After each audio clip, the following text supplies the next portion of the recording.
Hey everyone, welcome. All right, if you're in the NLP world, you already know this, but one of the most fundamental jobs we have is figuring out how similar two chunks of text actually are. I mean, it's the backbone of everything, from your search engine to plagiarism detectors. So, in this explainer, we're going to do a deep dive into the core engineering and the math behind measuring lexical similarity. Okay, let's get into it. Okay, so let's jump right into the core problem. Take a look at these two sentences. Document 1, continuous learning is learning lifetime. Document 2, continuous learning means lifetime learning. Now, you and I can look at that and instantly see they're saying the exact same thing. But how in the world do you teach a machine to see that? How do we translate our own gut feeling of similar into a precise mathematical score? That's the exact engineering challenge we're going to tackle, step by step. So here's the plan for today. First, we're going to start with the absolute foundation, how to turn words into numbers. Then, we'll look at the mathematical tools we can use once we have those numbers. We'll do a serious deep dive on the most important one, cosine similarity. And then we're going to supercharge it with a weighting system called TF-IDF.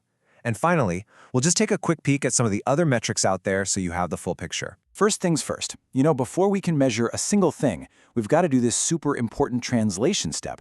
We have to take all this messy, unstructured text and represent it in a way that a computer can actually work with. This whole process is called vectorization, and honestly, it's pretty much the gateway to doing anything cool in computational linguistics. I mean, think about it. A computer doesn't understand the word learning. To a computer, it's just a string of characters, right? It has no intuition.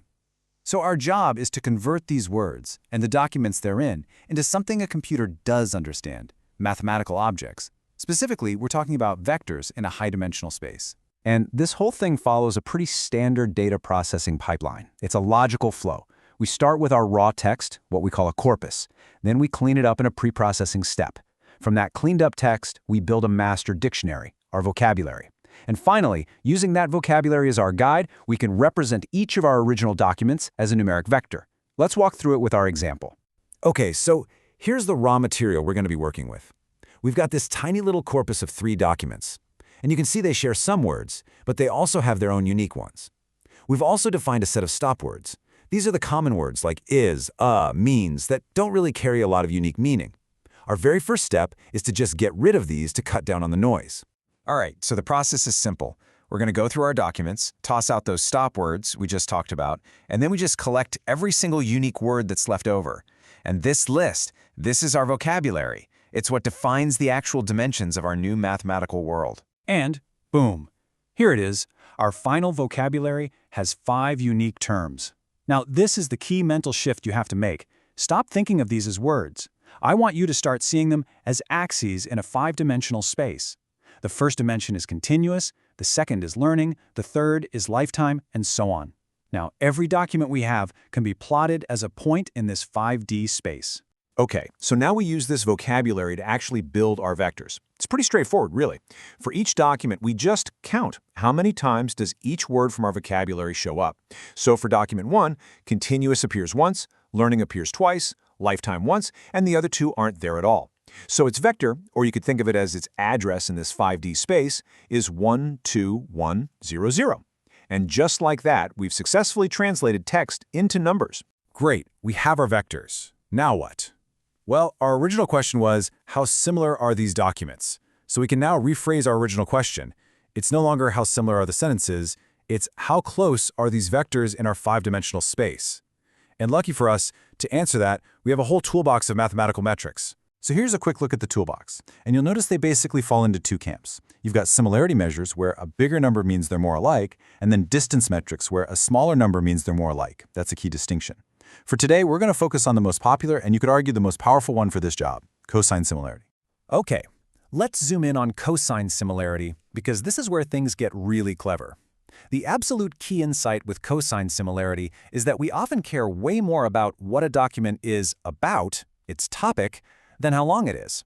Cosine similarity completely ignores the length, or the magnitude of the vectors, and focuses only on their direction. So formally, it's the cosine of the angle between 2 vectors. Just think back to geometry for a second. If 2 document vectors are pointing in the exact same direction, the angle between them is 0 degrees. The cosine of 0 is 1. Boom, topically identical. If they're totally unrelated, what we call orthogonal, the angle is 90 degrees, and the cosine of 90 is 0. They've got nothing in common topic-wise. And what's great is that the scoring is super intuitive. A score of 1, that means they're perfectly aligned. The documents are considered identical. A score near 0, they're basically unrelated. And a score of -1, which honestly is pretty rare with these methods, means they're polar opposites. It gives us this really clean, intuitive scale from -1 to 1 to measure similarity. So we have our vectors that we built from raw counts. And we have our metric, cosine similarity. So, are we done? Not quite.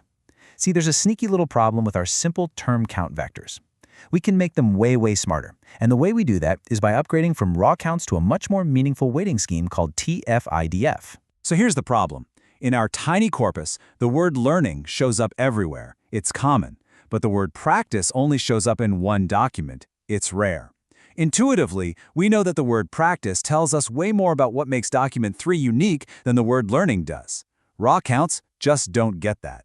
We need a filter to amplify the signal of these rare, descriptive words and dampen the noise of the common ones. And that filter is TF-ID. So TF-IDF is actually 2 parts smashed together. The first part is term frequency, or TF. It's basically what we were doing before, the raw count. But we normalize it by the total number of words in that document. It answers the question, how important is this word inside this one document? It's all about local importance. Okay, so let's run the numbers for term frequency. After we toss the stop words, document 1 has 4 terms. The word learning shows up twice, so its TF is 2 divided by 4, which is 0.5. Continuous and lifetime are both 0.25. Notice that learning still has the highest score, for now. Now for the magic part. All right, part 2 is inverse document frequency, or IDF. And this is our noise-canceling component. It asks a totally different question. How common or rare is this term across all documents? The formula is designed to give a high score to rare words and a really low score to common ones. Okay, now watch this. Look at the score for the word learning. Because it's in all 3 of our documents, the math works out to log of 3 over 3. That's log of 1. And the log of 1 is just 0. This metric just automatically figured out that learning is a common, boring word in our little world here, and it gave it a weight of 0. It's gone. Meanwhile, good and practice, which are the rarest, get the highest scores. And now we just put it all together. The TF-IDF score is simply the term frequency multiplied by the inverse document frequency. So just to recap, TF tells us about local importance, and IDF tells us about global rarity. You multiply them, and you get this perfect weight, a high score for terms that are frequent in one document but rare everywhere else. Those are the words that really tell you what a document is about. And here are the final TF-IDF scores in action. For document 1, the score for learning is its TF of 0.5 times its IDF of 0, which of course is 0. The word has been completely neutralized. But continuous and lifetime now have these meaningful non-zero weights. Our new, smarter vectors for Doc 1 and Doc 2 now only contain the signal. We've filtered out all the noise. Okay, this is it, the big finale. We take our new TF-IDF weighted vectors for document 1 and document 2 and just look at them. After all that work, they are now completely identical. All we have to do now is plug these 2 vectors into our cosine similarity formula and see what the angle between them is. And the result is a perfect 1.0. By using this much more sophisticated weighting scheme that understands the context of the whole corpus, our system has correctly figured out that these 2 documents are identical. They are pointing in the exact same direction in our vector space. We did it. We successfully translated that human intuition into a hard mathematical result. Now look, cosine similarity with TF-IDF is an absolute workhorse. It's what you'll use most of the time. But it is important to know that it's not the only tool in the shed. So let's just briefly talk about some of the others so you know when you might want to use them. Another really common one you'll see is Jaccard similarity. This one is different.